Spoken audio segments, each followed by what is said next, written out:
Hello everyone, welcome to my new video. Selenium web driver methods के part 6 में आज मैं आपके साथ डिस्कस करने जा रहा हूँ फाइंड एलिमेंट मेथड के बारे में।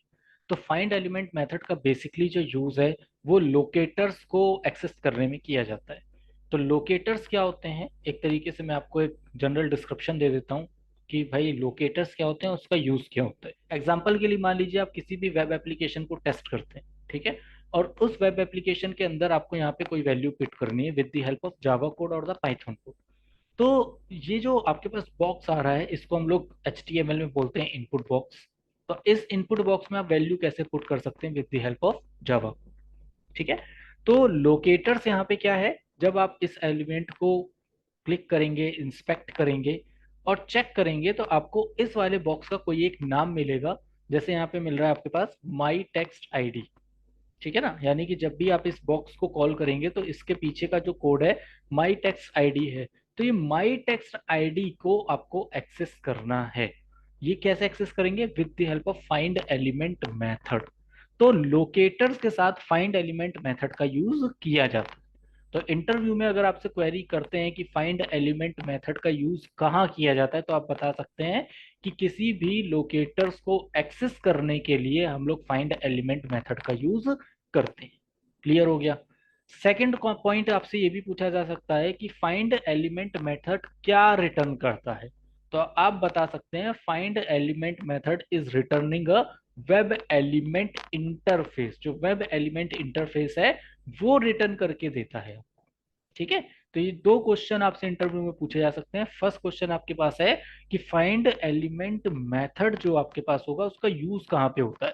उसका यूज होता है किसी भी लोकेटर्स को एक्सेस करने के लिए, वहां पे यूज कर सकते हैं, ठीक है। एग्जांपल एक और दे देता हूं। जस्ट लाइक मान लीजिए आपके पास यहाँ पे क्या है, ये हो गया आपके पास एक बटन। अब आप इसको चेक करेंगे तो इसके पास ना तो कोई आईडी मिलेगी ना तो कोई नाम मिलेगा। ये कैसे एक्सेस होगा? तो लोकेटर्स में आपके पास होता है एक्सपाथ। तो with the help of XPath आप इसको एक्सेस कर सकते हैं, ठीक है ना।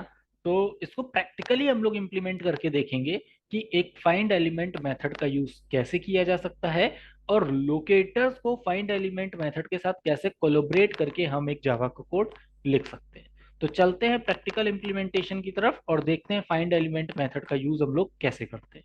चलते हैं प्रैक्टिकल इम्प्लीमेंटेशन की तरफ और देखते हैं किस तरीके से हम लोग फाइंड एलिमेंट का यूज़ कर सकते हैं यहाँ पर। तो ऑलरेडी मैंने प्रीवियस सेशंस में आपको यहाँ पे प्रोजेक्ट बनाना का प्रोसेस बताया हुआ है और किस तरीके से पैकेजेस हम लोग यहाँ पे क्रिएट कर सकते हैं, ये सब ऑलरेडी डिस्कस्ड है। अगर आप लोगों ने प्रीवियस वीडियोस नहीं देखी तो एक बार आप लोग देख लीजिएगा।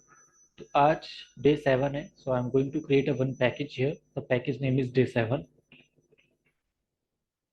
एंड अगेन मैं क्लास लेने जा रहा हूँ। यहाँ पर एक आपके लिए क्लास बना देता हूँ। क्लास का नाम मैं कर देता हूँ वेब फॉर्म, ठीक है। वेब फॉर्म एप्लीकेशन को टेस्ट करना है तो मैंने यहाँ पर क्लास का नाम ले लिया वेब फॉर्म। इसके अंदर मैं एक मेन मेथड बना देता हूँ। So this is our main method. Inside the main method we can create a Chrome driver. यहाँ पर आप क्रोम ड्राइवर को यूज कर सकते हैं। Chrome driver, driver is equal to new Chrome driver, ठीक है। ये आपका प्रोसेस हो गया। अब ड्राइवर में आपको एक यूआरएल पुट करना है। सो ड्राइवर, ये आपका ऑब्जेक्ट हो गया डॉट गेट, और यहाँ पे आप एक यूआरएल डाल सकते हैं, ठीक है। तो this is our URL, just copy from here and paste it inside the double, ठीक है। ये आपका ड्राइवर इस यूआरएल को लोड कराने में मदद करेगा, ठीक है। फिर driver dot manage dot window dot maximize, इस तरीके से आप किसी भी वेब पेज को मैक्सिमाइज कर सकते हैं। फिर आपको यहाँ पे थ्रेड लेना है तो यहाँ पे आप ले सकते हैं थ्रेड डॉट स्लीप। तो इस तरीके से आप यहाँ पर थोड़ा सा टाइम ऑफ ड्यूरेशन अगर लगाना चाहते हैं तो थ्रेड को यूज करके आप टाइम ऑफ ड्यूरेशन भी ऐड कर सकते हैं, ठीक है। इतना प्रोसेस होने के बाद अब जो आपके पास वेब फॉर्म ओपन है, जैसे मुझको यहाँ पे कोई वैल्यू इनपुट करनी है जावा के कोड के थ्रू, तो आप इस पर राइट क्लिक करिए, इसको इंस्पेक्ट करिए और इंस्पेक्ट करने के बाद आप यहाँ पे देख सकते हैं इसमें आईडी आ रहा है। सो आईडी इज अ लोकेटर है, ठीक है। अभी सिर्फ आप ये समझिए लोकेटर्स क्या है। तो this ID is called a locator here. और this is a value, my text I D is a value है, so just copy this value from here and आप यहाँ पे इसको कैसे यूज करोगे, इस लोकेटर को कैसे यूज करोगे, तो आप ड्राइवर को रिक्वेस्ट करोगे कि ड्राइवर डॉट फाइंड करो मेरे उस वेब एलिमेंट को। फाइंड एलिमेंट मेथड हो गया। तो वेब एलिमेंट के अंदर हमारे पास क्या है, कोई एक लोकेटर है जिसको आप एक्सेस करना चाहते हो, तो लोकेटर को एक्सेस करने के लिए फाइंड एलिमेंट मेथड आपको दिया गया है। डॉट, अब इसमें बाई डॉट आईडी आपने एक्सेस करी थी, तो आप यहाँ पर लोकेटर कौन सा एक्सेस कर रहे हो, आईडी नाम का लोकेटर एक्सेस करो। ठीक है, तो ध्यान रखना क्या क्या चीजें हैं हमारे पास यहाँ पर। फाइंड एलिमेंट, ये जो आपके पास है दिस इज अ मेथड, ये आपके पास मेथड हो गया। ठीक है, बाई यहाँ पर आपके पास क्या है, B Y, this is a predefined class. अब इस क्लास को आप देखोगे तो इसका यहाँ पर इंपोर्ट ऑलरेडी आपने एक्सेस किया होगा। ठीक है, जैसे ही आप यहाँ पर बाई डॉट आई डी लिखोगे या बाई लिखोगे तो ऑटोमेटिकली इसकी इंपोर्ट फाइल यहाँ पर आपके पास ऊपर मेंशन हो जाएगी। ठीक है, और आईडी हमारे पास यहाँ पे क्या हो गया, ID is a locator name. तो ये हमारे पास क्या हो गया, एक लोकेटर का नेम हो गया जिसको आप आइडेंटिफाई करोगे। तो डॉम के अंदर, this is called a DOM, document object model. DOM के अंदर आपके पास क्या आ रहा है, ये एक सिलेक्टर आ रहा है, इसको सिलेक्ट करके आप अपने उस टेक्स्ट बॉक्स के ऊपर जाके रिलीज कर दो। रिलीज करोगे, नीचे आपके पास ऑप्शन आ जाएगा, हाईलाइट हो जाएगा एक पूरा कोड, और उस कोड में आपको आईडी देखनी है, उस आईडी की वैल्यू देखनी है। HTML के अंदर टैग्स होता है, input is a tag here, id is called a attribute here and my text is called a value here। ठीक है, इसको ध्यान रखना। इनपुट क्या हो गया, ये आपके पास टैग नेम हो गया। ठीक है, आईडी यहाँ पर आपके पास क्या है, एट्रीब्यूट नेम हो गया, और माई टेक्स्ट आईडी यहाँ पर क्या है, ये उसकी वैल्यू हो गई। तो इस बॉक्स का जो नाम है वो कहाँ से मिलेगा, ये जाके एक्सेस करेगा। तो माई टेक्स्ट आईडी इस बॉक्स का नाम हो गया, जिसकी वजह से हम इसको ढूंढ पाएंगे, फाइंड आउट कर पाएंगे। ठीक है, मिल गया। अब इसमें कोई वैल्यू अगर आपको पुट करनी है तो with the help of sand keys method आप यहाँ पे वैल्यूज को पुट कर सकते हैं। तो डॉट सेंड करिए, देखिए जैसे ही आप सेंड लिखेंगे आपके पास हिंट में आ जाएगा सेंड कीज, और सेंड कीज के अंदर आप कुछ भी लिख सकते हैं। जैसे मैंने कर दिया, कोई नाम डालना है, मैंने डाल दिया राम।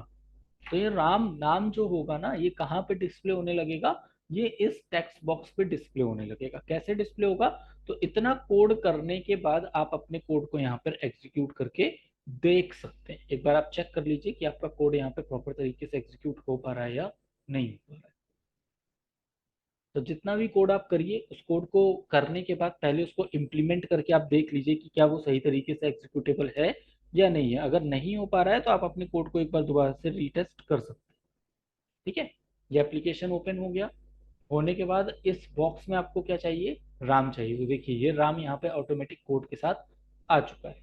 तो जावा के कोड को जब भी आप इम्प्लीमेंट करेंगे, ध्यान रखिएगा हमेशा आपको वहां पर सेंड कीज मेथड लेना है, जब भी किसी भी वैल्यू में, जब भी किसी भी वैल्यू को आपको पुट करना है। ठीक है ना, वैल्यू को पुट करने के लिए सेंड कीज नाम के मेथड को आपको यूज करना पड़ेगा। This is also predefined method. तो एक और मेथड हमारे पास हो गया जिसका नाम क्या है, send keys. Send keys method का काम क्या होगा, ये वैल्यूज को पुट कराने में मदद करेगा। कहाँ पे वैल्यू पुट करनी है आपको, इनपुट बॉक्स में। तो जो भी आपके पास इनपुट बॉक्स है, उस इनपुट बॉक्स में अगर आपको कोई वैल्यू पुट करनी है तो with the help of sand keys method आप यूज कर सकते हैं। ठीक है, तो यहाँ तक आप पहले प्रैक्टिकली इंप्लीमेंट करके देखिए, फिर आगे इसके और भी लोकेटर्स हैं, और भी हमारे पास कई सारे मेथड हैं जिसको हम लोग day by day practically implement करके देखेंगे।